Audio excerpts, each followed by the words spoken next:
right now on News Channel 6 at 11, remembering Christine Miller Betts, the first executive director of the Lucy Craft Laney Museum of Black History, and the legacy she leaves behind.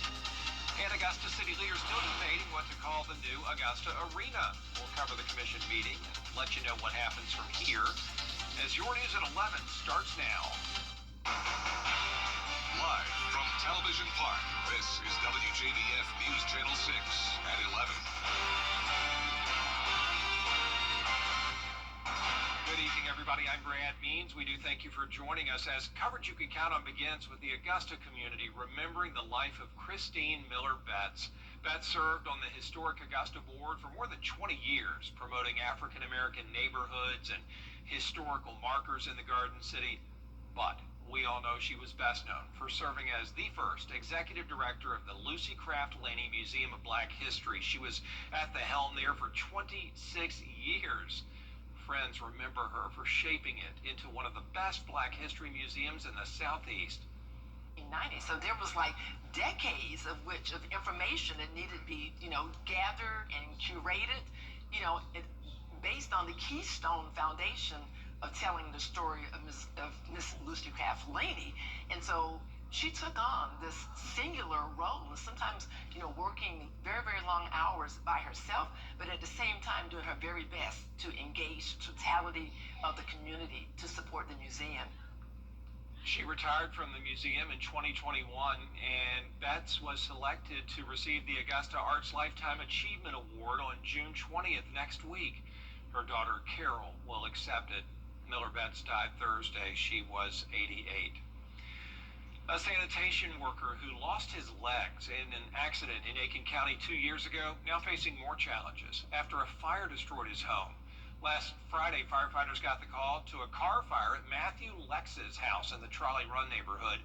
Matthew was still inside and had to fight to get out. I get in the house, I start hearing pop. I kid you not, it sounded like gunshots. Pop, bang, pop. I threw my leg up. Cause my leg was half up, I threw this leg up, and I barricaded for the back door. The time I get out there, the battery exploded. It sounded like a train, locomotive exploded. I mean, it was crazy. Yeah, that is really scary stuff. Thank goodness he did get out unharmed. His neighbors have since stepped up and showed a lot of love and support, including a GoFundMe account. We have that link on our website, WJBF.com. It is time now for our first check of our weather. Our chief meteorologist, Jenna Petracci, saying goodbye, hopefully, to the last line of storms. Yeah, the storms are not looking as bad as they were this time last night. We had very active weather all the way through this morning, so it was a very active overnight period. Now it's not going to be the case. We had some severe storms earlier in Richmond and Burke County around 2 hours ago, but those have now fizzled out, and we're just left with some of this light rain, mostly in Bamberg County and parts of Allendale County. So a little bit of heavier rain there in Olar and south of Bamberg, but not looking bad. We're not expecting severe weather for the rest of this evening. You can see down along the coastline here around Brunswick, Darien, Georgia, we do have some of those stronger storms, a lot of lightning there as well. Our Terry Lambert Hyundai Skyview Cam in Waynesboro showing a damp road conditions where there was a ton of heavy rain that came down earlier, but now it's looking nice and quiet there. We picked up on around 1/4 inch of rain in Augusta with temperatures around average. We had a low of 70 and a high of 87. Now our average high is now up to 91, and we'll get closer to that as the week goes on. But right now our temperatures are in the 70s. 70 in Augusta, 71 in Gibson, and upper 60s in Lincolnton. Looking ahead, you can see a few more storms in the forecast tomorrow, and then a higher chance of rain and storms Thursday and Friday. I'll have a look at your futurecast coming up shortly, but back to you, Brad. All right, Jenna, thanks. President Donald Trump announcing 2028. Augusta commissioners weighing in on the naming of the new Augusta Arena again. Last week, some city leaders really erupted in anger after the Coliseum Authority announced it was not going to use the term James Brown Arena. George Escala tells us both sides need to talk, and so far, they haven't. A new arena is still a couple of years away, but what it's going to be called is a current controversy. I was really surprised this story got so big so fast. I think maybe they were just exploring something, and then it just got out that it's a done deal. What got out is the Coliseum Authority is using the new Augusta Arena as the title, not James Brown Arena. Commissioner Alvin Mason outraged. because he says people voted for a new sales tax for the new James Brown Arena. As far as I'm concerned, I'm still ready to move forward with any legal action and maybe removal of Coliseum Authority members. Mason saying voters were deceived, other commissioners not so sure. I wouldn't go so far as to say the voter was misled, because basically we were wanting a new arena, because that one was outdated, it was antiquated, it was costing too much money. Commissioners saying they want to keep James Brown's name in the title, possibly with a corporate sponsor. Cities do tag a name too. I don't see why Augusta couldn't do that. We could be raising tax dollars. It could be, company / James Brown Arena. I think that would probably soothe both sides if we did something like that. The commission voting to send the issue to the full commission next week for more discussion. But what has been missing from the discussion, the Coliseum Authority. No members attending either meetings where the name was on the agenda. The chairman telling us we haven't been invited. In Augusta, George Escala, WJBF News Channel 6. The temperatures are getting a bit hotter, up to around 90 degrees, and then we'll also see the humidity on the rise with rain chances sticking around all the way into next week. I'll have that full Viper 6 forecast right after this break. We got a top quality. The Live Viper 6 Skyview Network, sponsored by Terry Lambert Hyundai. Now, your most accurate forecast with WJBF Live Viper 6. Welcome back. We did have that severe storm warning earlier in parts of Burke and Richmond County, and I did want to share a couple storm reports for you from the National Weather Service. We had a tree down along Herndon Road in Burke County to the south of Waynesboro, and also some power lines down along Highway 80 in Burke County, and that occurred around 9 p.m. this evening. Now you can see we also picked up on a lot of rain there in Waynesboro, around 3 inches according to our radar estimate. But our northwestern counties saw only around 1/4 inch to 1/2 inch of rain, but there were some strong storms that impacted those counties as well today. Now all of us had a beautiful sunset, and here's some viewer photos that were shared. We had a rainbow even spotted in North Augusta, and then some really cool clouds here in Graniteville, South Carolina. So thank you for sharing those photos. You can see here on Live Viper 6 that we're pretty much done with the rain tonight. A few spotty showers here along I-20 in Tolliver County, and it's definitely possible that we could still see a few showers overnight. Notice one there as well in Emmanuel. But the bulk of the rain that was impacting us earlier is now pushing off towards the southeast, only impacting Bamberg County with some light rain. Now our Terry Lambert Hyundai Skyview cam in Waynesboro looking much better than it was earlier. This was a hot spot for a lot of lightning around the 9 o'clock hour. Now right now we're at 70 degrees. Winds are coming in light out of the south, just 5 miles per hour. Dew point at 67. Visibility looks good, but we could see some patchy fog and low-level clouds tomorrow morning. Upper 60s towards the north of I-20, mid-70s to the south, so a big variety of temperatures, and that's because of a cold front pushing through. So some cooler and drier air moving in behind that front.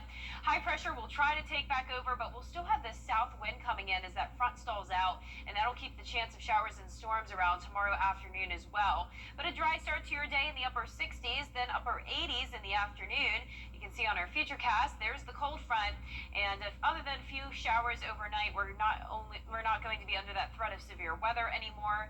And then you can see we're starting out our Wednesday afternoon dry, but then later on more storms will start to fire up. Now we're not under a threat of severe weather for Wednesday or Thursday, but with any type of setup like this, we always have the possibility of some of those storms getting a bit stronger. Here's a closer look at home tomorrow at noon. That's when we'll start to see some rain. Very spotty activity, hit or miss showers and storms. Some of us will stay completely dry. Then as we go into Thursday morning, it will be dry across the board. Just some cloud cover and fog possible again, but then a bit more widespread rain moving in as we go into Thursday evening. And once again, still no threat of severe weather at this point, but definitely some pretty high rain chances, all the way up to 70% by Friday and Saturday. The rain will linger into next week. Now, the rain is not going to keep us away from the heat. We're going to climb to around 89 to 90 degrees over the next several days, but with dew points in the low to mid 70s, it will will start to feel more so like those upper 90s. So definitely that summertime heat starting to creep in. Our lows tonight will be near average, upper 60s, highs tomorrow in the upper 80s. Not really expecting anyone to get to 90 tomorrow, but you can see on our 10-day forecast, we will have some 90-plus degree days here and there. As we go to next Friday, that's when I'm forecasting a high of 94. Lows will stay in the low 70s for the most part, and we're going to get all the way up to around the 70% chance of rain over the weekend. So a very wet, unsettled weather pattern over the next several days. All right, Jenna, thanks a lot. Still ahead, day 5 of those protests in Southern California. The latest as coverage you can count on continues. But first, the winning numbers for tonight's South Carolina Lottery. Pick 3, 507. Pick 4 tonight, 4198. And the fireball was 7. At Lionel Smith. Coming out, the Atlanta Falcons begin mini camp. Hear from their starting quarterback on how they're getting set for the season. It's sports. Cool for 30 years. The WJBF Live Viper 6 Skyview Network is sponsored by Terry Lambert Hyundai. Low prices, big selection, and committed to quality customer service. Now, WJBF sports coverage you can count on. Well, organized team activities are in the books, so now the NFL offseason continues with the Atlanta Falcons beginning their 3-day mandatory minicamp with former QB1 Kirk Cousins in attendance. WSAV's Joey Lamar has the story. The big question entering mandatory minicamp for the Atlanta Falcons was, would Kirk Cousins show up? Well, Atlanta's $180 million backup quarterback not only showed up, but he answered questions from the media. The Falcons' one starting quarterback believes he still has a couple of years as a starter left in the NFL. He would like to be traded to a team who believes the same thing. As for the Falcons, they are content with Cousins being a backup to the number 8 overall draft pick in the 2024 draft, Michael Penix Jr. Head coach Raheem Morris said he spoke to Kirk Cousins when he addressed the team before practice, but did not say he spoke with him individually. He added Kirk sat on the front row. Kirk Cousins making his first appearance with the team since the season ended last year, and he spoke to the media. Obviously, he'd love to play, but I'm not going to dwell on things that aren't reality in terms of, that's not the situation I'm in. So it's better spent to be focused on the situation I'm in and controlling what you can control, and I think that's the right mindset to have. Atlanta will continue mandatory minicamp on Wednesday with practice starting at 12:10 p.m. Now, quarterback Michael Penix Jr. will take the starting Falcons job this season after starting the last 3 games of the regular season, going 1-2 in those starts. Now the 8th overall NFL draft pick, preparing to be QB1 this season. This offseason proves to be an important one for him, making sure he gets his routine down before the slate of NFL games ramp up. In college, just everything was always, on the schedule. Your off-season program was on the schedule. You had to be in. You had these workouts, but now it's like whenever the off-season come around, it's on you. You got to know how to, be a pro. You got to know when you need to work out. The things that you need to do so that whenever you do come back for OTAs and stuff like that, you're ready. That's the biggest thing that I learned this off-season. Week 1 of the Falcons NFL season kicks off against the Tampa Bay Buccaneers. Now, speaking of camps, the Gridiron Greatness Football Clinic at Lakeside High School will include 2 local products who are now NFL assistant coaches. Brian Bratton went to Lakeside High School. He's now the wide receivers coach with the Indianapolis Colts. Brandon Lynch attended Hepzibah High School. He's now the cornerbacks coach with the Cleveland Browns. The clinic, June 20th from 6 to 9:30 p.m. for ages 6 through 14, featuring 1-on-1 and 7-on-7 drills. The Augusta Green Jackets begin the first game of a 6-game series against the Charleston River Dogs. Green Jackets dropped 5 out of their last 6, hoping to get back on track, and Nick Montgomery sends a 2-run home run into left field to take the 3-1 lead in the 4th inning. Then we go to the top of the 7th. Luis Sanchez, he singles on a ground ball. The second baseman, he can't field it, so another run comes in to score. The Green Jackets back in the win column with the 5-1 win. That's it for sports. We'll be right back.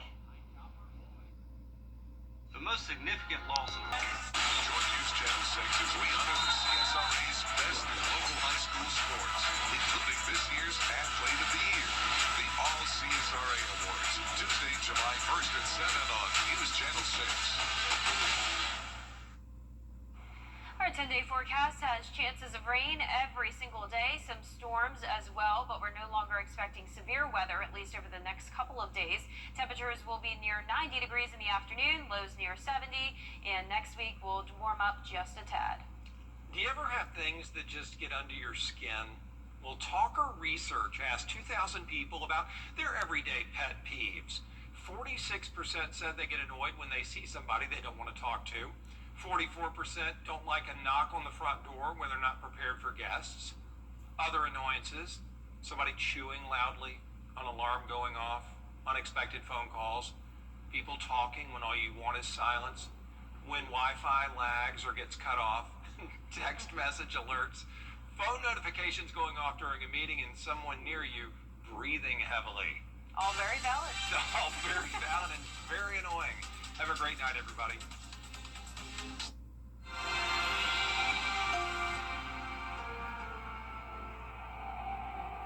Coleman Services cares about our community, and our #1 priority this summer is keeping the AC on and the hot water flowing in your home or business. Coleman Services is proud to service the CSRA.